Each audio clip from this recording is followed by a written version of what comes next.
অমরকণ্টক থেকে ফেরার পথে একদিনে রতনপুর ও চতুরগড় দেখে নেওয়া যেতে পারে। বিলাসপুর রেল স্টেশন থেকে ৩,৫০০ টাকায় ঠিক হলো রতনপুর ও চতুরগড় ঘোরবার জন্য।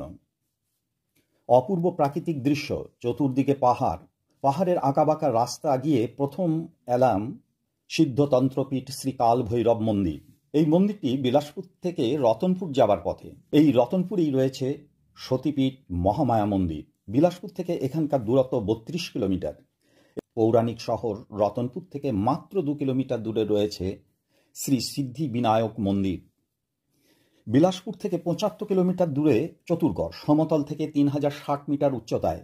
এখানে রয়েছে মহিষমর্দিনী মন্দির, ৩৬টি গড়ের একটি গড়।